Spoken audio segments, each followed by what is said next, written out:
ഇന്ന് reel reaction ചെയ്താലോ? Just mobile തുറക്കുക, ഇൻസ്റ്റാഗ്രാമിൽ പോവുക, റീൽസ് സെക്ഷനിൽ പോവുക, ജസ്റ്റ് കണ്ടുകൊണ്ടിരിക്കുക. നോക്കാം എങ്ങനെയുണ്ടെന്ന്. ഓക്കെ. നമ്മുടെ വിധുവിന് ചുറ്റും ഗോപികമാരാണ് എപ്പോഴും. അപ്പം എങ്ങനെയാണ് ദീപ്തി ഇത് കൈകാര്യം ചെയ്യുന്നത്? ഈ ചോദ്യം മാറ്റിവെക്കാൻ അല്ല, പക്ഷെ അതിനകത്ത് ഇതൊരു കാര്യം എന്ന് വെച്ച് കഴിഞ്ഞാൽ അത് എന്നെ വിധു അതെങ്ങനെ ഹാൻഡിൽ ചെയ്യുന്നു എന്നുള്ളത് മാത്രമേ നോക്കേണ്ട കാര്യമുള്ളൂ. ഇപ്പൊ ഇങ്ങനത്തെ ഒരു സിറ്റുവേഷനിൽ ഞാൻ എപ്പോഴും വിശ്വസിക്കുന്ന ഒരു കാര്യം, നമുക്കിപ്പോൾ ഒരാളെ വിശ്വാസമാണ്, ഒരാളെ വളരെ സ്നേഹമാണ്, അയാളിൽ ഒരു ട്രസ്റ്റ് ഉണ്ടെങ്കിൽ ആ ട്രസ്റ്റ് കീപ്പ് ചെയ്യേണ്ടത് അയാളുടെ ഇന്റഗ്രിറ്റിക്ക് അനുസരിച്ചിരിക്കും. അത് എന്നെ ബാധിക്കുന്ന കാര്യമല്ല. റിലേഷൻഷിപ്സ് തമ്മിലുള്ള ഒരു കെമിസ്ട്രി എന്ന് പറയുന്നത് ട്രസ്റ്റിൻ്റെ മേലുള്ളതാണ്. എനിക്ക് പേഴ്സണലി തോന്നിയിട്ടുള്ളത്, ആസ് എ ഹ്യൂമൻ ബീയിങ് ഒരു ഓപ്പോസിറ്റ് സെക്സിനോട് എപ്പോഴും അട്രാക്ഷൻ ഉണ്ടാവും. അത് പലതരത്തിലാവാം. അട്രാക്ഷൻ തോന്നുന്ന രീതി പലതായിരിക്കും. സോ ഡിപ്പെൻസ്, അത് പലർക്കും പല രീതിയിലായിരിക്കാം. പക്ഷെ എന്നാലും അറ്റ് ദ എൻഡ് പാർട്ട്ണറിനോട് എങ്ങനെയാണ് സ്നേഹം തോന്നുന്നത്, അത് സ്റ്റിൽ അവിടെ ഉണ്ടോ, ആ ഒരു അഫെക്ഷനിൽ കുറവുണ്ടോ അല്ല കൂടുതലുണ്ടോ, ആ ഒരു വേരിയേഷൻസ് എങ്ങനെയാണ് വരുന്നത്, അതാണ് ഡീൽ ചെയ്യേണ്ടത്. വേറൊന്നും ബാഹ്യമായിട്ടുള്ള ഫിസിക്കൽ സംഭവങ്ങളൊന്നും അല്ല മാറ്റർ ചെയ്യുന്നത്.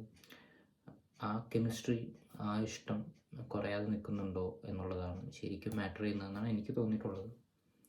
സോ അട്രാക്ഷൻസ് എപ്പോഴും ഉണ്ടാവും, അതെല്ലാവർക്കും ഉണ്ടാകുന്നതായിട്ടാണ് പേഴ്സണലി എനിക്ക് തോന്നിയിട്ടുള്ളത്. ലോകത്തിലെ തന്നെ രണ്ടാമത്തെ സമ്പന്ന രാജ്യം, ഏറ്റവും കൂടുതൽ മിനിമം വേജസ് കൊടുക്കുന്ന രാജ്യം, പബ്ലിക് ട്രാൻസ്പോർട്ടേഷൻ ഫ്രീ ആയി നൽകുന്ന രാജ്യം, കഴിഞ്ഞ 40 വർഷത്തെ കണക്കെടുത്ത് കഴിഞ്ഞാൽ യൂറോപ്പിലെ മറ്റ് രാജ്യങ്ങളിൽ വെച്ച് ഏറ്റവും കുറവ് അൺഎംപ്ലോയ്മെന്റ് റേറ്റ് രേഖപ്പെടുത്തിയിട്ടുള്ള രാജ്യം. അതെ, ഞാൻ സംസാരിക്കുന്നത് ലക്സംബർഗ് എന്ന യൂറോപ്യൻ രാജ്യത്തെ കുറിച്ച് തന്നെയാണ്. ലക്സംബർഗിൽ ഒരുപാട് ജോലി അവസരങ്ങളുണ്ട്. 170 രാജ്യങ്ങളിൽ നിന്നുള്ള ആൾക്കാരെ താമസിക്കുന്ന രാജ്യമായതുകൊണ്ട് തന്നെ ലക്സംബർഗിഷിനും ജർമ്മനും ഫ്രഞ്ചിനും പുറമെ ഒരു ഇംഗ്ലീഷ് ജോലി കണ്ടുപിടിക്കുക അത്ര പ്രയാസമുള്ളൊരു കാര്യമല്ല. പക്ഷെ എങ്ങനെ ജോലി കണ്ടുപിടിക്കാം, അതല്ലേ അടുത്ത ചോദ്യം. അതിനായി നിങ്ങളെ സഹായിക്കുന്ന കുറച്ച് വെബ്സൈറ്റുകളാണ്. ഇത് ജനറിക് ആയിട്ടുള്ളൊരു റീലാണ്, ഞാൻ മുഴുവൻ കാണുന്നില്ല കാരണം വെറുതെ സമയം പോകുന്ന ശേഷം. എന്താ സംഭവം എന്ന് വെച്ചാൽ, ഇതുപോലുള്ള കുറേ മൈഗ്രേഷൻ ചെയ്യാമെന്നും പറഞ്ഞിട്ടുള്ള റീൽസും ഇതിപ്പോൾ യൂറോപ്യൻ സഞ്ചാരം എന്ന് പറഞ്ഞൊരു ലെജിറ്റമേറ്റ് സോഷ്യൽ മീഡിയ ചാനലാണ്. അവർ പുള്ളിക്കാരിക്ക് യൂട്യൂബിലും ഉണ്ട്, ഇൻസ്റ്റാഗ്രാമിലൊക്കെ അക്കൗണ്ട് ഉണ്ട്. അപ്പോൾ ആൾ ഒറിജിനലായിട്ട് പറയുന്ന കാര്യങ്ങളാണ്, ഇതൊക്കെ സത്യമാണ്. പക്ഷേ ഇത് അപ്ലൈ ചെയ്യുമ്പോഴാണ് ഇതിൻ്റെ ഡിഫിക്കൽട്ടീസ് മനസ്സിലാവുന്നത്. അത്ര എളുപ്പമല്ല മൈഗ്രേഷൻ ചെയ്ത് പോകുക എന്നുള്ളത്. എനിക്കിങ്ങനെ, ഞാൻ ഇന്ത്യയിലായിരുന്നപ്പോൾ കുറേ പേരിങ്ങനെ വിളിച്ചിട്ടുണ്ടായിരുന്നു, മൈഗ്രേഷൻ ചെയ്യാൻ എളുപ്പമാണ്, എന്തിനാണ് ഇന്ത്യയിൽ നിൽക്കുന്നത്, ഇത്രയും ഇതൊക്കെ എക്സ്പീരിയൻസ് ഒക്കെ ഉള്ളതല്ലേ എന്നൊക്കെ പറഞ്ഞിട്ടൊക്കെ. പക്ഷേ അതിനുള്ള ഇപ്പോൾ കാനഡയിലേക്ക് അങ്ങനെ കുറേ ഓപ്പർച്യൂണിറ്റി വന്നു. പക്ഷേ അതിൻ്റെ ഓരോ റൂൾസ് ആൻഡ് റെഗുലേഷൻസ് നോക്കുമ്പോഴാണ് നമ്മളതിൽ ഫിറ്റ് ആവാതെ വരുന്നത്. കാരണം അവർക്ക് സ്പെസിഫിക് ആയിട്ട് കാനഡിയൻ എക്സ്പീരിയൻസ് ഒക്കെ വേണ്ടതുണ്ട്. അപ്പോൾ അതിനനുസരിച്ച് പോയിൻറ്റ്സ് ഒക്കെ മാറും. ഇതൊക്കെ ഈ ഏജൻസി പറഞ്ഞു തരണമെന്നില്ല. സോ പറയുന്ന പോലെ എളുപ്പമല്ല. പിന്നെ ഇന്ത്യയിലാണെന്നുള്ളതും പിന്നെ നമ്മുടെ അങ്ങോട്ട് പോകാനുള്ള ഒരു സമയത്തിൻ്റെതും എല്ലാം കൂടി കണക്കിലെടുത്ത് ആ സമയം കൂടുതലാകുമ്പോൾ പെട്ടെന്ന് പോകാൻ പറ്റണമെന്നില്ല. അതുകൊണ്ട് തന്നെ ഇതിൽ ആഗ്രഹമുള്ളത് മെനക്കെട്ടിരിക്കാൻ പറ്റുന്നവരും മാത്രമേ ഇതൊക്കെ ശരിക്കും ചെയ്യാൻ പറ്റുള്ളൂ. അതിന് സമയമുള്ളവർക്കും അത്രയും വെയിറ്റ് ചെയ്യാൻ പറ്റുന്നവർക്കും അത് കുറച്ചും കൂടി കെയർഫുള്ളായിട്ട് ഇതിനെ പ്രയോറിറ്റൈസ് ചെയ്യാൻ പറ്റുന്നവർക്കൊക്കെ ശരിക്കും പോകാൻ പറ്റുള്ളൂ. സോ ഇതുപോലുള്ള ഇൻഫർമേഷൻസ് വരുമ്പോൾ അതും കൂടി കണക്കിലെടുക്കണം. ഇത് കണ്ട് എളുപ്പമാണെന്ന് വിചാരിച്ച് പോരുത് എന്നുള്ളതാണ്. അങ്ങനെ ഗ്രാൻഡായിട്ട് എടുക്കരുത് ഈ രാജ്യങ്ങളെയൊക്കെ. അവരുടെ റൂൾസ് ആൻഡ് റെഗുലേഷൻസ് ഒക്കെ ഭയങ്കര ഇത് തന്നെയാണ്. ഇന്റർവ്യൂ എടുക്കാൻ ഗോപികൃഷ്ണനേക്കാൾ നല്ലൊരാളില്ല എന്ന് പറയുകയാണ്. ഞാൻ ഇതിനോട് യോജിക്കുകയാണ്. നല്ല രസമുള്ള കാമ്പുള്ള ചോദ്യങ്ങൾ നല്ല മുഴക്കത്തിൽ ചോദിക്കുന്നു, അതിനുള്ള നല്ല ക്ലാസ് മറുപടികൾ കിട്ടുന്നു ഗോപികൃഷ്ണൻ ഇന്റർവ്യൂകളിൽ. പാർട്ടിയുമായി സമരസപ്പെട്ടു പോയാൽ PBയിലേക്ക് വീണ്ടും കയറിപ്പറ്റാൻ സാധിക്കും എന്ന താല്പര്യം VS ഉണ്ട് എന്ന് പറഞ്ഞു. ഇത്തരത്തിൽ പ്രചരിക്കുന്ന വ്യാഖ്യാനങ്ങൾക്ക്, ആക്ഷേപങ്ങൾക്ക് എന്ത് മറുപടി? ഇത്തരത്തിൽ പ്രചരിക്കുന്ന ആക്ഷേപങ്ങൾക്ക് അനുരോധമായി ചിന്തിക്കുക എന്നുള്ള ആൾ തന്നെ ഇതിൽ പക്ഷം ചേർന്നിരിക്കുന്നു എന്ന് തന്നെയാണ് എൻ്റെ ആക്ഷേപം. കാരണം ഞാനൊരു അവസരവാദിയായിട്ടാണ് നിങ്ങളിപ്പോൾ എന്നെ അഭിമുഖീകരിച്ചുകൊണ്ടിരിക്കുന്നത്. ആ അവസരവാദിയിൽ നിന്ന് നിങ്ങളെന്ത് പ്രതീക്ഷിക്കാം? ആ അവസരവാദിയെപ്പറ്റി നിങ്ങൾക്ക് തോന്നുന്നത് എഴുതിക്കോളൂ. എനിക്ക് പറയാനുള്ള കാര്യം ഞാൻ പുറത്തു പറയും നിങ്ങളെപ്പറ്റി. അത് തന്നെ. അല്ലെങ്കിൽ ഒരു അവസരവാദിയുടെ ചോദ്യമല്ലെങ്കിൽ ഇതെന്താണ് ഈ ചോദ്യത്തിൻ്റെ അർത്ഥം? ഓരോന്നിനെ സംബന്ധിച്ച് സ്ഫുടമായും വ്യക്തമായും വിശദമായി ഞാൻ നിങ്ങളോട് സംസാരിച്ചു കഴിഞ്ഞു. എന്നിട്ടും പിന്നെ നിങ്ങളെടുത്ത് ചോദിക്കുന്നതിൻ്റെ അർത്ഥം സ്ഥാനം കിട്ടാൻ വേണ്ടിയിട്ട് ഒരു അവസരവാദിയെ പോലെ ശത്രുക്കളുടെ മുമ്പിൽ കീഴടങ്ങി എന്നുള്ള നിലയിൽ ഉള്ള വ്യാഖ്യാനം നടത്താനുള്ള ശ്രമമാണ് നിങ്ങൾ നടത്തിക്കൊണ്ടിരിക്കുന്നത്. സത്യസന്ധനായ ഒരു പത്രപ്രവർത്തകന്റെ ഘടനയിൽ നിങ്ങളെ പെടുത്താനേ കഴിയില്ല. തികച്ചും, ഞാൻ പറയുന്നത് ക്ഷമിക്കണം, വഞ്ചകനായ ഒരാളായിട്ടല്ലാതെ അങ്ങനെയുള്ള ചോദ്യം എടുക്കാൻ കഴിയില്ല. വസ്തുതകളെല്ലാം ഓരോന്നോരോന്നായി ഞാൻ വ്യക്തമായി പറഞ്ഞു കഴിഞ്ഞു. വീണ്ടും വീണ്ടും ആർക്കോ വേണ്ടി നിങ്ങൾ ഇന്റർവ്യൂ എടുക്കാൻ ഗോപികൃഷ്ണനേക്കാൾ ഓവറോൾ ഒരു മീഡിയ ചാനൽസിൻ്റെ ഒരു എന്താ പറയുക ചൊറിയുന്ന സ്വഭാവം ഉണ്ടല്ലോ. എന്നുവെച്ചാൽ ആവശ്യമില്ലാത്തതിനൊക്കെ വെറുതെ ഒരാളൊക്കെ ഇരുന്നുകൊണ്ട് ചൊറിയാം എന്നുള്ളതാണ് എന്തോ ഒരു കൂളായിട്ടുള്ള സംഭവം. ഞങ്ങൾ അങ്ങനെയാണ് ഇൻവെസ്റ്റിഗേറ്റ് ചെയ്യുന്നത് എന്നുള്ള സംഭവത്തിൻ്റെ ഒരു ചെറിയ വെർഷനായിട്ടാണ് എനിക്ക് തോന്നിയത്.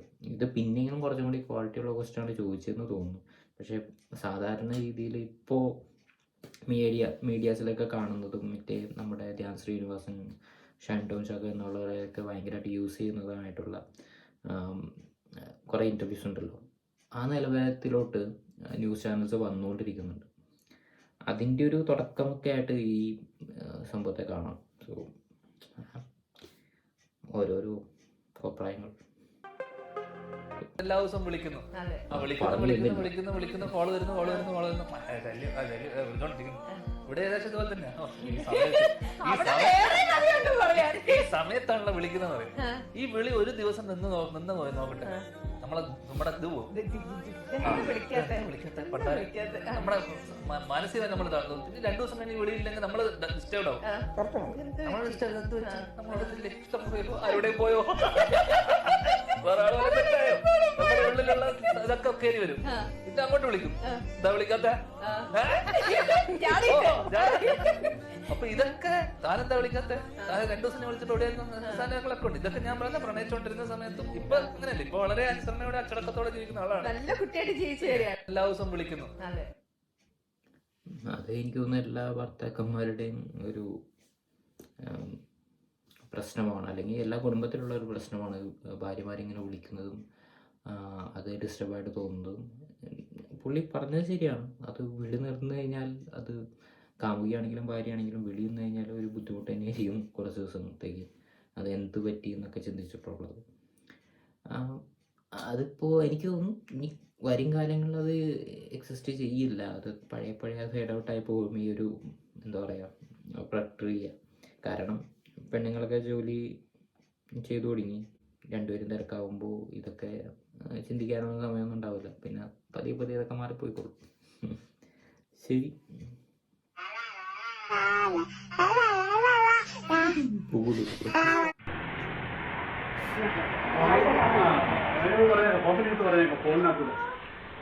കല്യാണം ഒന്ന് വിളിച്ചിട്ടുണ്ട്. കല്യാണത്തിന് എല്ലാവരെയും കൂട്ടി വിട്ടാക്കണം.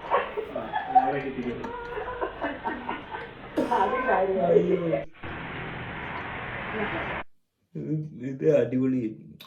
പുള്ളിനെ സമ്മതിക്കണം. ആ ഒരു പ്രസൻസ് ഓഫ് മൈൻഡ്സ് അടിപൊളിയായിരുന്നു. കാരണം വീട്ടിൽ വിളിക്കാൻ വന്നപ്പോൾ ഗൾഫുകാരൻ എന്ന് വെച്ചാൽ വീട്ടിലെ ആള് ഗൾഫിലാണ്. ഇപ്പോൾ CCTV ഒക്കെ ഫിറ്റ് ചെയ്തിട്ടുണ്ട്. ഇപ്പോൾ CCTV ഫിറ്റ് ചെയ്താൽ അത് ഓൺലൈനായിട്ട് അവിടെ കാണാൻ പറ്റുമല്ലോ. അപ്പോൾ പുള്ളിക്കത് അറിയാം. അപ്പോൾ ആളെന്ത് ചെയ്തെന്ന് വെച്ചാൽ ഓക്കെ ഗ്രഹനാഥൻ അവിടെ ഇല്ല, അപ്പോൾ കാര്യം ചെയ്യാൻ പോകുന്ന വഴിക്ക് ആ CCTVയിൽ പറഞ്ഞേക്കാം പുള്ളി കണ്ടോളൂല്ലോ അവിടെ. അത് അടിപൊളിയായിരുന്നു, നന്നായിട്ടുണ്ടായിരുന്നു, നല്ല അടിപൊളി സംഭവം. അലിയ ഞാൻ റെഡി, നമുക്ക് പോവാം. ഞങ്ങൾക്ക് TST തന്നെ തുക തരുമോ അലിയ? അലിയ കൊള്ളായിരുന്നു. അത് ഡബ് ചെയ്ത ആള് അടിപൊളിയാണ്, നല്ല കറക്റ്റ് അത് കണ്ടുപിടിച്ച്. ഈ ട്രോളിൻ്റെ ഒക്കെ ഒരു ഗുണം അതാണ്, ഇങ്ങനെ കറക്റ്റ് കണ്ടുപിടിച്ച് പെർഫെക്റ്റ് ആയിട്ട് അവർക്ക് ആ ഒരു എന്താ അവരുടെ മെമ്മറിയിലും അവരുടെ ആ ഒരു ഫിസിക്കൽ ആൻഡ് മെൻ്റൽ മെമ്മറിയിലൊക്കെ ആ കിടപ്പുണ്ടാവും. ഈ ഡയലോഗ്സ് അതൊക്കെ ഭയങ്കരമായിട്ട് ഫെമിലിയർ ആയിരിക്കും ഇങ്ങനത്തെ ഡയലോഗ്സായിട്ട്. അതൊക്കെ ഒരു പെട്ടെന്ന് കോർത്തിണങ്ങാൻ പറ്റും. സംഭവം അടിപൊളിയായിരുന്നു. എനിക്ക് ഈ ബുഗു ഡൂഡു റീൽസ് കുറേ വരാറുണ്ട്. എപ്പോഴോ കണ്ടിട്ട് ഞാൻ ചിരിച്ചിട്ടുണ്ട്. അതിനുശേഷം ഞാൻ പറയാറില്ലേ ഇൻസ്റ്റാഗ്രാം നമ്മളെ വായിച്ചെടുക്കും. എനിക്ക് ഇത് കൊള്ളായിരുന്നു കേട്ടോ, ഇത് അടിപൊളിയായിരുന്നു. എന്തായാലും ഇന്നത്തേക്ക് മതിയെന്ന് തോന്നുന്നു. ഓൾറെഡി ഒരു 15 മിനിറ്റോളമായി. അപ്പോൾ ഇന്നത്തേക്ക് നിർത്തുന്നു. ഇതെങ്ങനെയാവും എന്ന് എനിക്കറിയില്ല. ഞാൻ ഭയങ്കര റാൻഡമായിട്ട് ചെയ്തിട്ടുള്ളൊരു കാര്യമാണ്. ഓൾറെഡി ഞാൻ ഭയങ്കര ഇങ്ങനെ സ്പോണ്ടേനിയസ് ആയിട്ട് ചെയ്യുന്ന വീഡിയോസൊക്കെ ഭയങ്കര ന്യൂ ആണ് എനിക്ക്. അതുകൊണ്ട് തന്നെ എൻ്റെ സംസാരത്തിലും അതിൻ്റേതായിട്ടുള്ള പ്രശ്നങ്ങളും അതൊക്കെ ഉണ്ടാവും. സോ എന്തായാലും നിങ്ങൾ അഭിപ്രായം അറിയിക്കുക. എങ്ങനെയായാലും ഏത് കമൻറ്റും ഞാൻ അപ്രീഷിയേറ്റ് ചെയ്യുന്നു, തെറിവിട്ടി ഒഴിച്ച്. സോ ബൈ, പിന്നെ കാണാം.